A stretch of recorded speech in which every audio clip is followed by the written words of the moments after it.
Students, कल के 2.2 exercise में हमारे 4 तक एग्जाम्पल हुए थे। ठीक है, मैंने कल कुछ आपको होमवर्क दिए थे, वो आपको सॉल्व करने के लिए बोला था। 2-3 स्टूडेंट ने होमवर्क सॉल्व किया है और ग्रुप में भेजा है। मैं उम्मीद करता हूँ कि बाकी स्टूडेंट ने भी होमवर्क किया होगा। ठीक है, लेकिन वो अभी तक मैंने देखा नहीं। लेकिन जैसे ही आपके जब स्कूल स्टार्ट हो जाएंगे, वैसे ही जितने ही चैप्टर आपके ऑनलाइन टीचिंग के माध्यम से हुए हैं, उन सभी का होमवर्क फेयर कॉपी मैं मैथमेटिक्स का चेक करने वाला हूँ। वैसे ही आपको प्रिंसिपल सर ने जो टाइम टेबल दिया है, उस टाइम टेबल के हिसाब से सभी टीचर्स आपको वीडियो भेज रहे हैं। वो वीडियो पढ़ के आपको जो भी होमवर्क है वो आपको कंप्लीट करना है और आपके फेयर कॉपी में लिखना है, ताकि स्कूल चालू होने के बाद सभी टीचर्स अपने सब्जेक्ट का होमवर्क वो चेक करने वाले। अभी कोरोना की वजह से स्कूल में कॉलेज थोड़ा अभी तक स्टार्ट नहीं हुआ है, लेकिन कॉलेज स्टार्ट हो जाएगा और आपकी जो बोर्ड की एग्जाम है वो भी होने वाली है।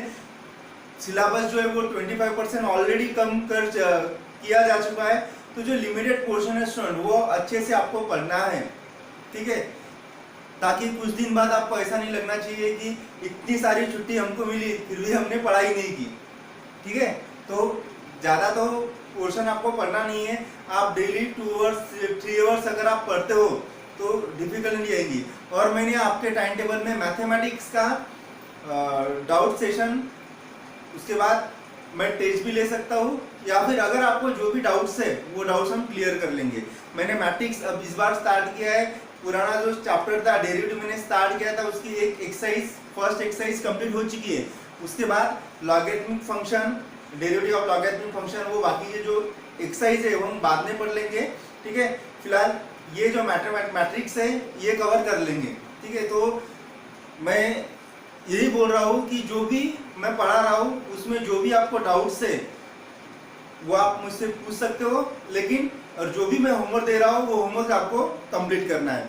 तो लास्ट लेक्चर में हमारा 4 तक एग्जाम्पल हुआ था। हमने पढ़ा था कि अगर कोई मैट्रिक्स दिया है तो उस मैट्रिक्स का माइनर कैसे निकालते हैं, कोफैक्टर कैसे निकालते हैं, कोफैक्टर निकालने के बाद एडजॉइंट मैट्रिक्स कैसे निकालते हैं, और एडजॉइंट मैट्रिक्स निकालने के बाद ए इनवर्स मींस उस मैट्रिक्स का इनवर्स एडजॉइंट मेथड से कैसे फाइंड करता है, ये हमने देखा था स्टूडेंट। अभी 5th वाला एग्जांपल देख लेते हैं। 5th एग्जांपल में दिया है find the inverse of following matrix bye adjoint method. तो स्टूडेंट फर्स्ट एग्जांपल और सेकंड एग्जांपल, इसका ऑर्डर 2x2 है। ठीक है, तो 2x2 के जो एग्जांपल है ये मैं आपके लिए होमवर्क दे रहा हूँ। ठीक है, ये दोनों एग्जांपल होमवर्क है, ये आपको सॉल्व करना है और ग्रुप में भेजना है। ठीक है, मैं ऑर्डर 3x3 में आपको ये एग्जांपल सॉल्व करके दे रहा हूँ।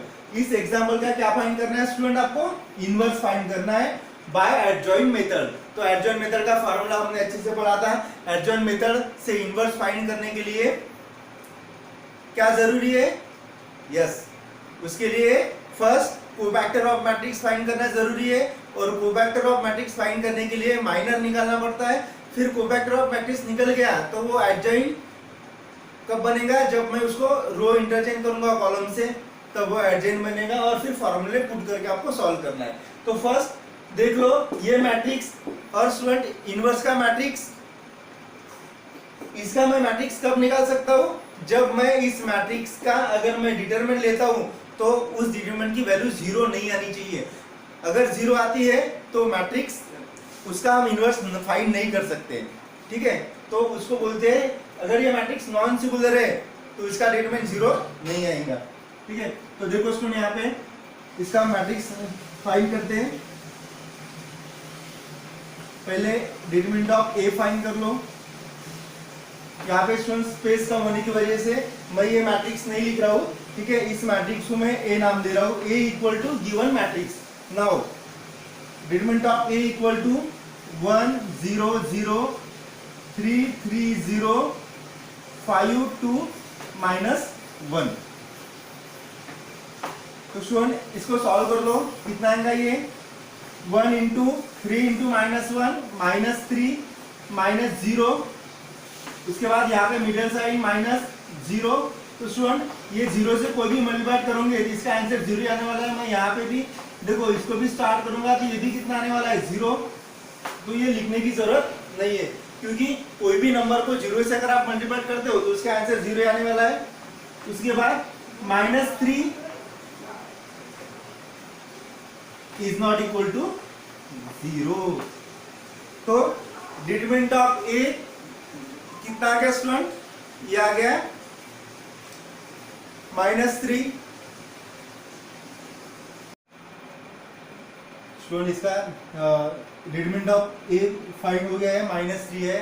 तो -3 which is not equal to 0, तो इसका यहाँ पे लिखेंगे student therefore A inverse is exist. ठीक है, अभी स्टूडेंट क्या फाइंड करना है, to find cofactor of matrix A. ये जो मैट्रिक्स है स्टूडेंट, इस मैट्रिक्स का हमको क्या फाइंड करना है, कोफैक्टर ऑफ मैट्रिक्स फाइंड करना है। तो कोफैक्टर ऑफ मैट्रिक्स फाइंड करने के लिए पहले उस मैट्रिक्स का क्या फाइंड करना पड़ता है, माइनर फाइंड करना पड़ता है, उसके बाद ही हम कोफैक्टर फाइंड कर सकते हैं। तो इसको मैं पहले जनरल फॉर्म में लिख रहा हूं, Aij m क्रॉस n। ठीक है, और इसका जनरल फॉर्म है student A11 A12 A13 A21 A22 A23, here A31 A32 A33। इस फॉर्म में हमको इस मैट्रिक्स का माइनर और कोफैक्टर फाइंड करना है। तो स्टूडेंट माइनर और कोफैक्टर फाइंड करने के लिए पहले minor M capital M minor के लिए होता है, यहाँ पे first row first column, that means 1 1 Aij के फॉर्म में I miss row and J miss column. तो इस मैट्रिक्स में student first row first column क्या है, फर्स्ट रो जो हॉरिजॉन्टल नंबर से थे उसको रो बोलते हैं और vertically column. First row first column छोड़ दो, इसका डिटरमिनेंट ये तो 0 हो गया, -3। तो इसका M11 क्या आएगा स्टूडेंट, इसका formula -1 I plus J, I और J की वैल्यू 1 + 1 और M11। तो -1 1 + 1 2, M11 की वैल्यू स्टूडेंट जिसका माइनर निकाला है उसी का क्या निकालना पड़ता है, उसी का कोफैक्टर निकालना पड़ता है। तो ये -3 आ गया। और स्टूडेंट मैंने आपको बताया था कि अगर I प्लस J की वैल्यू अगर इवन नंबर आती है तो जो माइनर में जो साइन रहेगा वही साइन कोफैक्टर में रहेगा। ठीक है, और ऑड नंबर अगर आता है I प्लस J की वैल्यू तो साइन चेंज होगा कोफैक्टर में। तो यहाँ पे कितना आएगा, साइन एज इट इज 1 + 1 2 होता है तो -3 आएगा। उसके बाद वैसे स्टूडेंट M12 और M13 फाइंड कर लेते। M12 यानी first row second column, first row second column, first row second column. इसको 3 इंटू -1 -3 और ये 0, मेरा -3 आ गया। तो वैसे स्टूडेंट M12 क्या आएगा, 1 2 + 1 3, 3 इज ऑड नंबर, इसलिए इसका -3 यहाँ पे आएगा 3 आएगा। M13 first row third column, तो इसको स्टूडेंट 3 2 6 6 -15 -9, तो A13 कितना आएगा, 3 + 1 4, 4 इज इवन नंबर, -9 ही आएगा। उसके बाद M21 M22 M23 फाइंड करते हैं student. M21 means second row first column, second row first column, तो -1 × 0 0 और ये भी 0, यानी M21 0 आ गया। जाहिर सी बात है M21 भी कितना आएगा स्टूडेंट, 0 ही आएगा। M22 second row second column, तो ये छोड़ दो, 1 × -1 -1, ये तो 0 ही आ रहा है। तो A22 कितना आएगा स्टूडेंट, 2 + 2 4 इज इवन नंबर, तो ये -1 ही आएगा। उसके बाद M23 यानी सेकंड रो थर्ड कॉलम, इसका डिटरमिनेंट 2 1 = 2 और ये 0 ही आ रहा है। तो M23 कितना होगा स्टूडेंट, 3 + 2 5 इज ऑड नंबर, इसलिए यहाँ पे 2 है तो यहाँ पे आएगा -2। उसके बाद M31 M32 M33, 3 3 1 में student third row first column, third row first column, तो ये 0 ही आ रहा है, तो A31 भी 0 आ गया। M32 भी third row second column, third row second column, तो ये भी 0 आ गया स्टूडेंट। तो यहाँ पे लिखो A32 भी कितना आएगा, 0 आएगा। Third row third column, third row third column, तो 3 बन जा 3, तो A33 भी कितना आएगा स्टूडेंट, 3 + 3 6 इज इवन नंबर, तो ये 3 आएगा। तो ये हो गया स्टूडेंट जो भी हमको मैट्रिक्स दिया था उस मैट्रिक्स का minor and cofactor.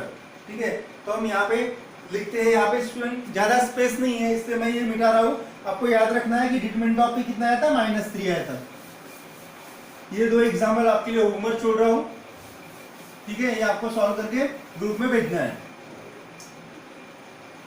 Therefore cofactor of matrix A equal to क्या है, उसका जनरल फॉर्म पहले लिख लो, A11 A12 A13, here A21 A22 A23, here A31 A32 A33।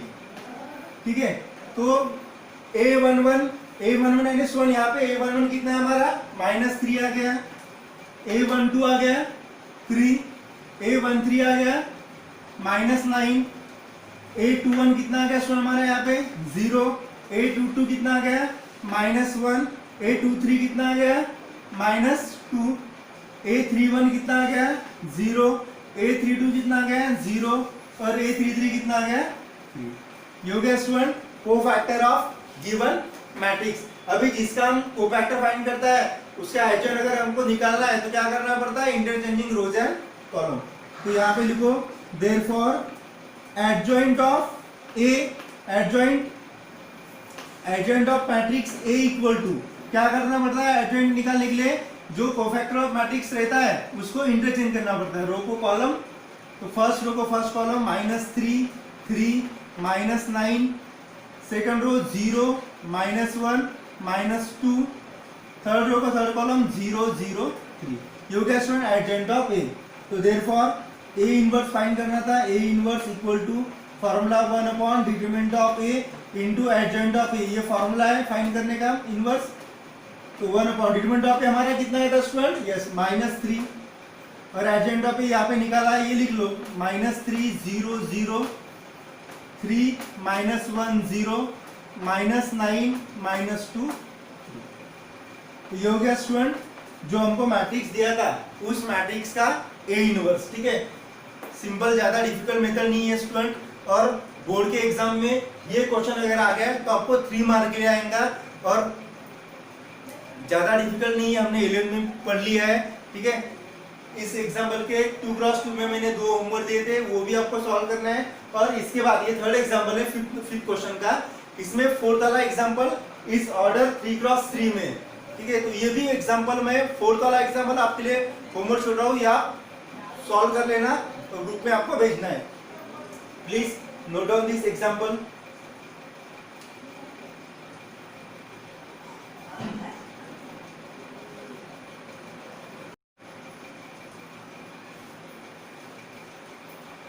इसके बाद स्टूडेंट 6 वाला example, find the inverse of following matrix by using transformation method.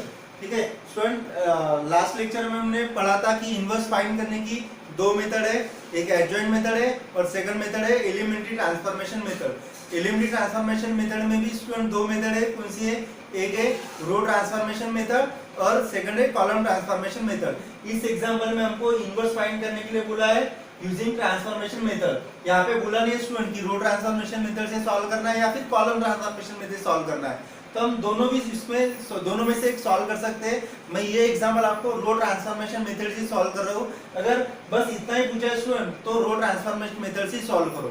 हमेशा याद रखो कि कोई भी मैट्रिक्स अगर उसका इनवर्स हम एलिमेंट्री ट्रांसफॉर्मेशन में रो ट्रांसफॉर्मेशन मेथड से अगर सॉल्व करना है तो हमको क्या लिखना है, a into A inverse equal to I, और रो ट्रांसफॉर्मेशन मेथड से इनवर्स फाइंड करना है तो हमको कॉलम वाइज जाना है। ठीक है, तो पहले मैं ये जो मैट्रिक्स है, ये फर्स्ट एग्जांपल, इस मैट्रिक्स का डिटरमिनेंट फाइंड कर रहा हूं। If determinant is not equal to 0 then A inverse is exist. If determinant of A equal to 0 then A inverse is not exist. ठीक है, तो इसका डिटरमिनेंट अगर 0 नहीं आता है तो ही हम उस मैट्रिक्स का इनवर्स फाइंड कर सकते हैं। तो फर्स्ट स्टूडेंट इसका डिटरमिनेंट फाइंड कर लो। Determinant of A equal to क्या आएगा, इस मैट्रिक्स को डिटरमिनेंट लिखो 1 2 2 -1।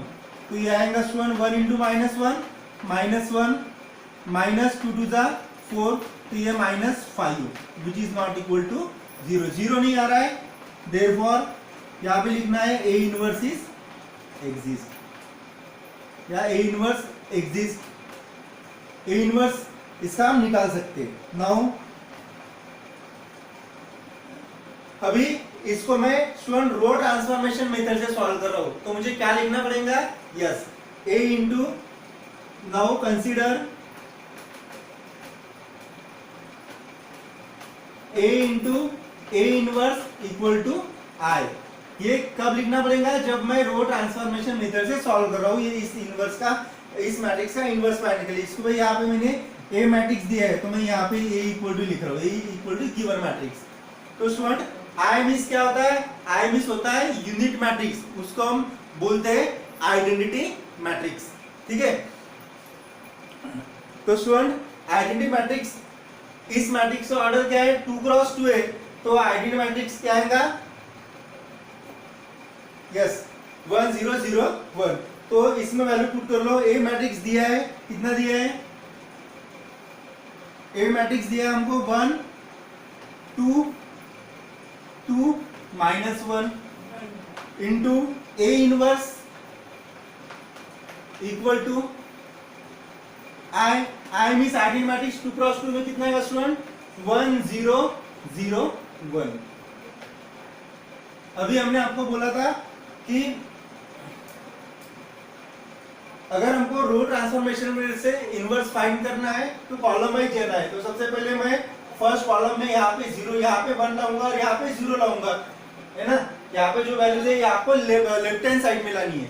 तो 1 ऑलरेडी है तो 1 लाने की जरूरत नहीं है। अभी 2 इसके जगह क्या लाना है स्टूडेंट, 0 लाना है। यहाँ पे 0 कब आएगा, जब मैं इसको 2 से इसको मल्टीप्लाई करूंगा और इसमें से माइनस कर लूंगा। तो यहाँ पे लिखो बाय इंटरचेंज क्या करना है, मुझे R2 को इंटरचेंज करना है क्योंकि मुझे यहाँ पे 0 लाना है ना। तो यहाँ पे लिख लो R2 इंटरचेंज R2 माइनस, इसको मैं 2 से मल्टीप्लाई कर रहा हूँ तो ही ये इससे से माइनस होगा, तो इसका आंसर 0 आएगा 2R1। तो स्टूडेंट इंटरचेंज कौन सा मैट्रिक्स हो रहा है, R2 हो रहा है, तो R1 एज इट इज लिख दो। क्या है R1 1 2। यहाँ पे देखो R2 की वैल्यू 2 माइनस 2, R1 की वैल्यू 1, तो ये 0। R2 यहाँ पे क्या है, -1 है, -2, R1 की वैल्यू 2 है, तो कितना आएगा स्टूडेंट, -1 -4 -5 हो गया ये, into A inverse equal to, इसमें भी R1 इंटरचेंज R2 पे हो रहा है, R1 एटलीस्ट 1 0। ये देख लो R2 की वैल्यू 0 -2, R1 की वैल्यू 1, 0 -2 1 2 यानी -2। यहाँ पे R2 की वैल्यू 1 -2 इंटू R1 की वैल्यू 0, ये कितना आएगा, 1 ही आएगा। ये हो गया। अभी इसके जगह ये मैट्रिक्स आपको लाना है। रो ट्रांसफॉर्मेशन मेथड से सॉल्व कर रहे हैं तो कॉलम वाइज जाना है। फर्स्ट कॉलम हो गया 1 0 आ गया। अभी स्टूडेंट 0 1 लाना है यहाँ पे, तो पहले 1 लाना है कि 0 लाना है, पहले 1 लाना है। क्यों लाना है 1, क्योंकि 1 इज द डायगोनल एलिमेंट। यहाँ पे 1 कैसे आएगा, जब स्टूडेंट मैं यहाँ पे R2 है ना ये, तो R2 इंटरचेंज जब मैं ये लिखूंगा -1/5 इंटू R2। देखो अभी यहाँ पे R2 की वैल्यू -5 है तो माइनस माइनस प्लस हो जाएगा, 5 5 कैंसल, तो 1 ही मिलेगा। तो देखो इंटरचेंज R2 भी हो रहा है, तो same R1 as it is 1 2 यही पे रहेगा। ए इनवर्स यहाँ पे भी स्टूडेंट R1 सेम रहेगा 1 0। देखो यहाँ पे भी R2 की वैल्यू 0 है तो ये 0 आएगा। -1/5 इंटू R2 की वैल्यू यहाँ पे -5 है, माइनस माइनस प्लस 5 5 1। यहाँ पे -1/5 इंटू R2 की वैल्यू कितनी है, -2, माइनस माइनस प्लस, तो ये आएगा स्टूडेंट 2/5। यहाँ पे -1/5 इंटू R2 वैल्यू 1 है, ये आएगा -1/5।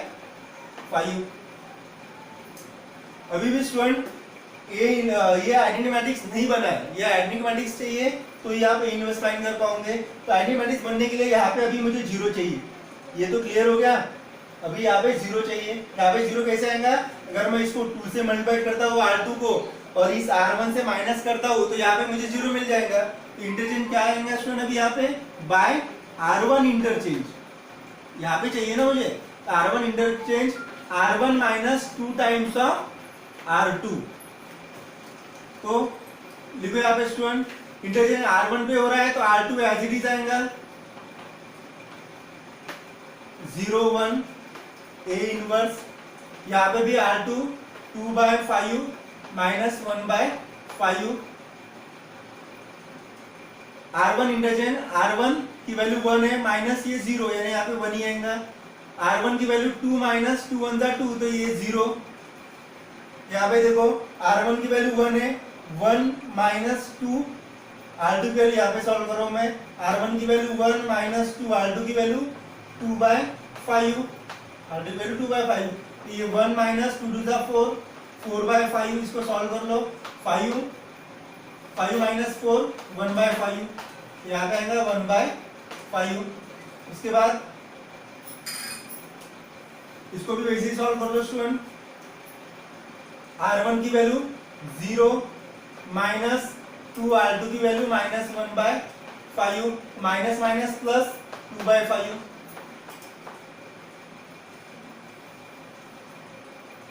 तो देयरफॉर ये हो गया student identity matrix.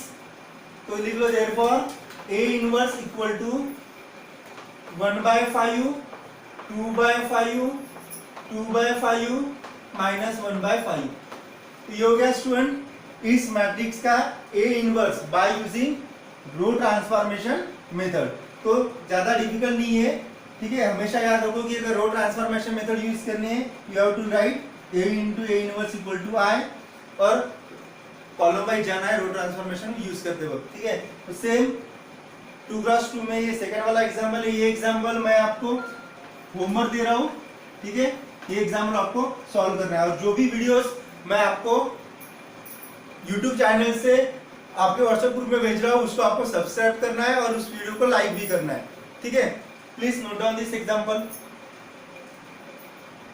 Student 6 example का फर्स्ट एग्जांपल हमने सॉल्व किया है, सेकंड एग्जांपल मैंने आपको होमवर्क दिया है, थर्ड एग्जांपल मैं आपको बता रहा हूँ, फोर्थ एग्जांपल ये भी आपको होमवर्क दे रहा हूँ, ठीक है। तो मैं जितने भी एग्जांपल आपको होमवर्क दे रहा हूँ वो सभी एग्जांपल आपको सॉल्व करके ग्रुप में डालना है, ठीक है। और इसको लाइक कर और जो भी वीडियोस है उसको सब्सक्राइब करना है। देखो स्टूडेंट इस जो मैट्रिक्स है इसको मैं ए कंसीडर कर रहा हूँ A equal to given matrix, तो ये आएगा 0, सेम लिख लो 0 1 2 1 2 3 3 1 1। तो हमेशा याद रखो कि किसी भी मैट्रिक्स का A इनवर्स फाइंड करना है तो उसके पहले डिटरमिनेंट इज नॉट इक्वल, जो भी मैट्रिक्स का डिटरमिनेंट है वो 0 नहीं आना है, उसका डिटरमिनेंट फाइंड कर लो। तो let determinant of A equal to, इस मैट्रिक्स का डिटरमिनेंट फाइंड कर लो 0 1 2 1 2 3 3 1 1, और इसको सॉल्व करो इसमें, तो ये आएगा 0 2 1 2 2 माइनस 3, उसके बाद मिडिल में साइन माइनस, यहाँ पे फर्स्ट रो फर्स्ट कॉलम, तो ये कितना आएगा student, first row second column 1 1 1 1 minus 3 3 9 1 minus 9 plus 2 into first row third column 1 1 1 minus 3 2 6, solve कर लो इसको, 2 माइनस 3 माइनस 1 और ये 0 ही आ गया, 1 minus 9 minus 8 into minus 1 plus 8, 1 minus 6 minus 5 to the minus 10, 8 minus 10 minus 2 which is not equal to 0। यानी ये non singular matrix है, इसका हम इनवर्स फाइंड कर सकते हैं, इसलिए यहाँ पे स्टूडेंट लिखो therefore A inverse is exist. अभी स्टूडेंट इस मैट्रिक्स को मैं रो ट्रांसफॉर्मेशन मेथड से सॉल्व कर रहा हूं। तो आपको पता है रो ट्रांसफॉर्मेशन अगर ये तो क्या लिखना है, A into inverse equal to I. तो यहाँ पे लिखो consider A into A inverse equal to I, और यही मैट्रिक्स यहाँ पे लिख दो। क्या है ये मैट्रिक्स स्टूडेंट? ये मैट्रिक्स ये है 0 1 2 1 2 3 1 2 3 3 1 1 3 1 1 into A inverse equal to, अभी आई मीन्स क्या होता है student? Identity matrix. Identity matrix इसका ऑर्डर 3x3 है, तो 3x3 में आइडेंटिटी मैट्रिक्स क्या आता है? 1 0 0 0 1 0 0 0 1। तो स्टूडेंट इसके पहले का एग्जांपल हमने जैसे सॉल्व किया है वैसे ही इसको सॉल्व करना है। बस ये मैट्रिक्स ऑर्डर, ये जो मैट्रिक्स है इसका ऑर्डर 3x3 है। तो इसमें रो ट्रांसफॉर्मेशन है तो कॉलम वाइज जाना है। तो मुझे इसमें इस कॉलम में सबसे पहले 1 लाना है। तो यहाँ पे 1 कैसे आएगा स्टूडेंट? अगर मैं देखो ये R1 है, ये R2 है, इसको अगर मैं इंटरचेंज करता हूँ तो 0 की जगह 1 आ सकता है ना, बराबर है? तो इसको इंटरचेंज कर लो। यहाँ पे लिखो बाय R1 इंटरचेंज R2, ठीक है? इंटरचेंज R1 हो रहा है स्टूडेंट और R2 हो रहा है, R3 नहीं हो रहा है, तो ये एज इट इज आएगा 3 1 1 A इनवर्स इक्वल टू, यहाँ पे भी स्टूडेंट 0 0 1, तो R1 इंटरचेंज R2, R2 की जगह R1 आएगा और R1 की जगह R2, 0 1 2। सेम यहाँ पे स्टूडेंट 0 1 0 R2 R1 बन जाएगा और R1 R2 बन जाएगा। ये हो गया स्टूडेंट, 1 आ गया, यहाँ पे 0 भी आ गया। अभी मुझे यहाँ पे क्या चाहिए? यहाँ पे 0 चाहिए। रो ट्रांसफॉर्मेशन में मैं कॉलम वाइज जा रहा हूँ। यहाँ पे 0 कैसे आएगा? जब मैं इसको R1 को 3 से मल्टीप्लाई करूंगा और इससे सब्ट्रैक्ट करूंगा तो यहाँ पे 0 आ जाएगा। यहाँ पे लिखो bye R3 interchange R3 minus 3 R1। तो स्टूडेंट यहाँ पे इंटरचेंज कौन सा रो हो रहा है? R3 हो रहा है, ये रो हो रहा है। R1 और R2 as it is 1 2 3 0 1 2, R3 की वैल्यू 3 माइनस 3, R1 की वैल्यू 1, 3 माइनस 3 0। वैसे ये सॉल्व कर लो, R3 की वैल्यू 1 माइनस 3, R1 की वैल्यू 2, 3 2 6, 1 माइनस 6 कितना होता है स्टूडेंट? -5। सेम यहाँ पे R3 की वैल्यू 1 माइनस 3, R1 की वैल्यू 3, 3 3 9, 1 माइनस 9 -8। यहाँ पे भी स्टूडेंट R3 पे इंटरचेंज हो रहा है, R1 R2 as it is 0 1 0 1 0 0। देखो यहाँ पे R3 क्या है? 0 है, 0 माइनस 3, R1 भी 0 थे, 0 जाएगा। यहाँ पे R3 की वैल्यू 0 है, -3 R1, तो ये आएगा -3। R3 की वैल्यू 1 है, ये 0 है, ये आएगा 1। फर्स्ट कॉलम हो गया स्टूडेंट ये। अभी सेकंड कॉलम में पहले 0 नहीं लाना है, पहले 1 लाना है, because 1 is the diagonal element. तो ऑलरेडी यहाँ पे 1 है, तो मुझे यहाँ पे 0 लाना है। स्टूडेंट यहाँ पे 0 कैसे आएगा? अगर मैं इसको 2 से मल्टीप्लाई करता हूँ और इससे सब्ट्रैक्ट करता हूँ और इसमें इसको 5 से मल्टीप्लाई करता हूँ और इसका एडिशन करता हूँ, मैं यहाँ पे लिखता हूँ स्टूडेंट बाय, पहले लिख रहा हूँ R1 interchange 2 times of R1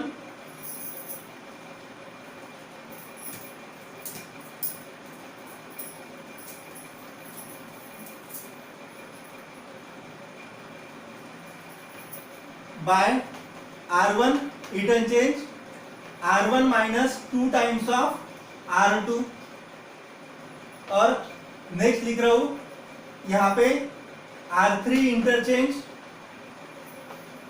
R3 plus 5 R2 plus 5 R2। ये R2 इसलिए प्लस 1 कि अगर मैं इसको अभी स्टूडेंट इसमें हमने R1 इंटरचेंज, अभी क्या है फर्स्ट कॉलम जो है 1 0 0 ये हमने ला लिया है। अभी स्टूडेंट सेकंड कॉलम में पहले डायगोनल एलिमेंट लाना है, 1 ऑलरेडी है, अभी यहाँ पे क्या चाहिए 0 चाहिए और यहाँ पे भी 0 चाहिए। तो स्टूडेंट अगर मैं इसको 2 से मल्टीप्लाई करता हूँ R2 को और इसमें से माइनस करता हूँ तो यहाँ पे मुझे 0 मिल जाएगा।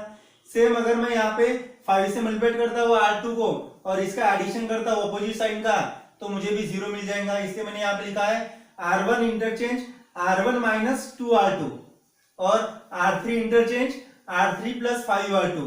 तो स्टूडेंट मुझे यहाँ पे अभी बताओ कि इंटरचेंज कौन सा रो नहीं होने वाला है, R2 नहीं होने वाला है, R2 as it is 0 1 2 A inverse equal to, ये पहले लिख लो स्टूडेंट।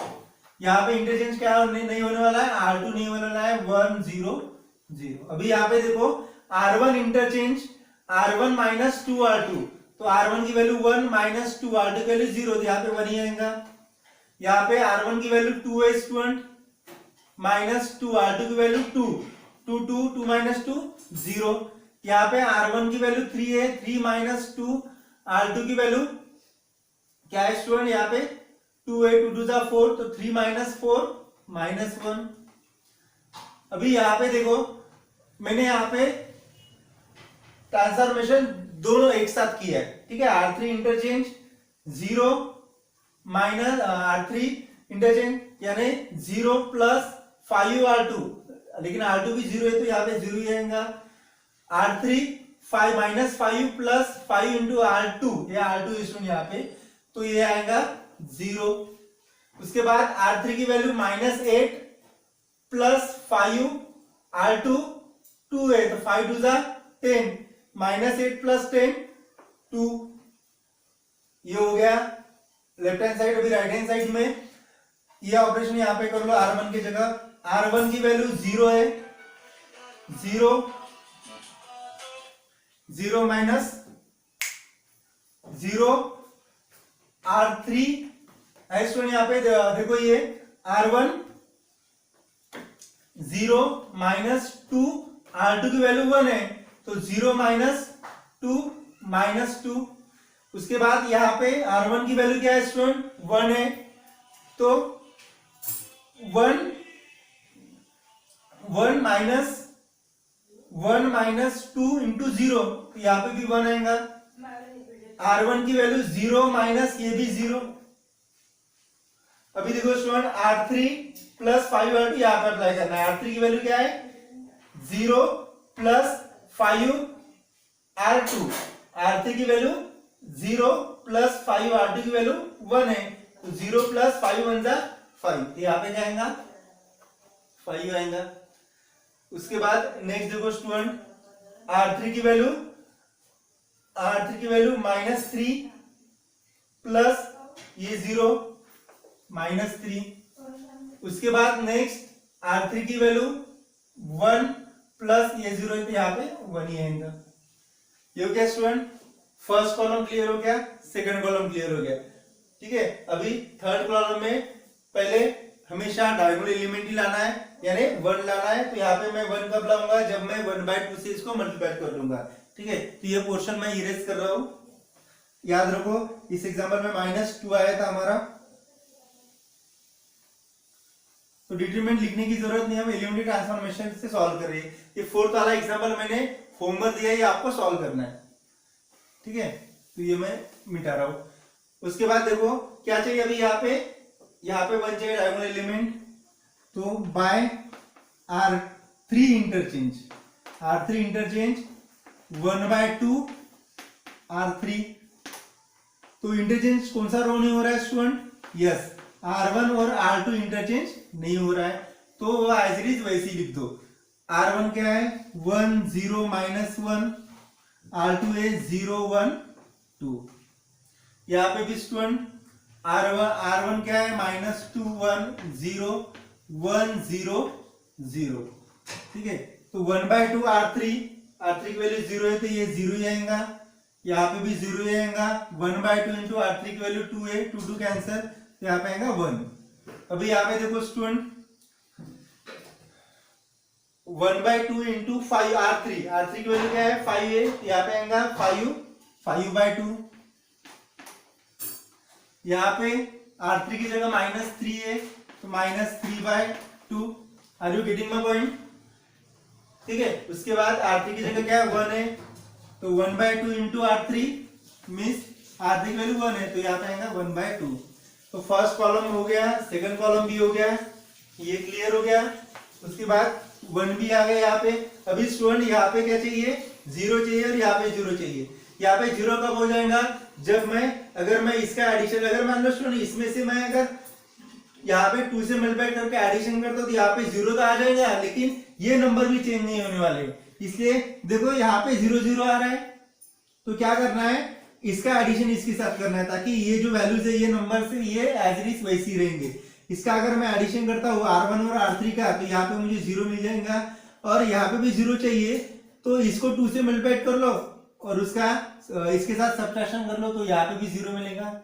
यहाँ पे लिखो स्टूडेंट बाय, दोनों एक साथ लिख रहा हूं मैं, bye R1 interchange R1 plus R3 तो यहाँ पे 0 मिल जाएगा एंड R3 नहीं चाहिए, यहाँ पे मुझे 0 चाहिए तो R2 interchange R2 minus 2 times of R3।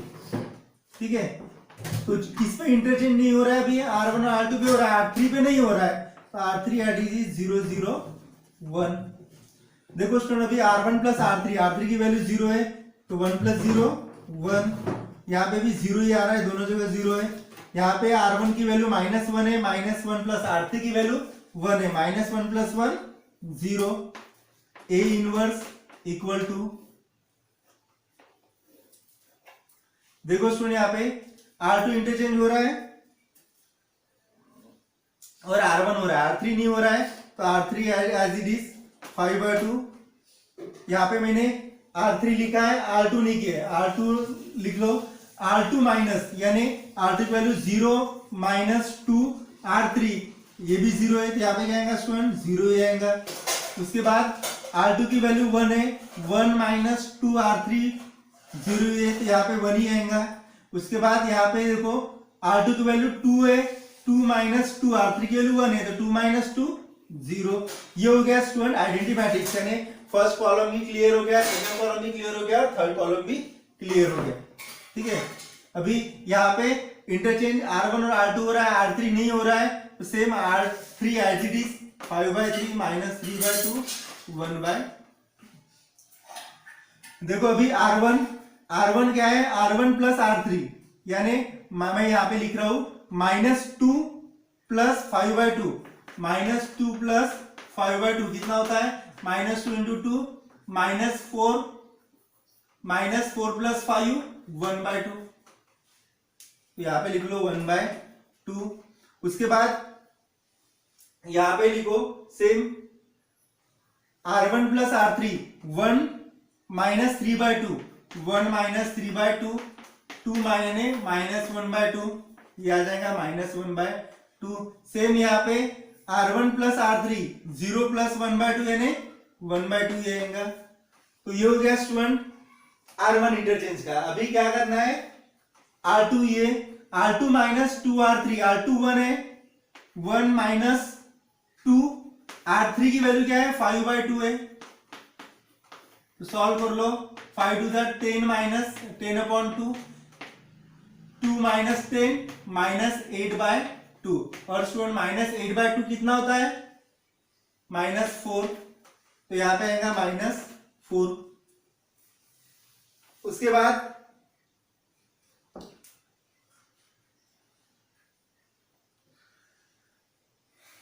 बाद यहाँ पे अप्लाई कर लो। R2 की वैल्यू 0 - 2, 0 - 2 R3 की वैल्यू -3/2 तो ये माइनस प्लस 2 कैंसल 3 आएंगे यहाँ पे।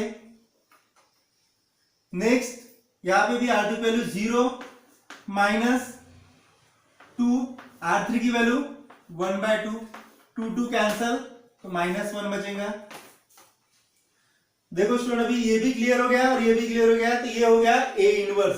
यहां पे लिख लो therefore A inverse equal to ये वैल्यूज 1/2 -1/2 1/2 -4 3 -1 5/2 -3/2 1/2।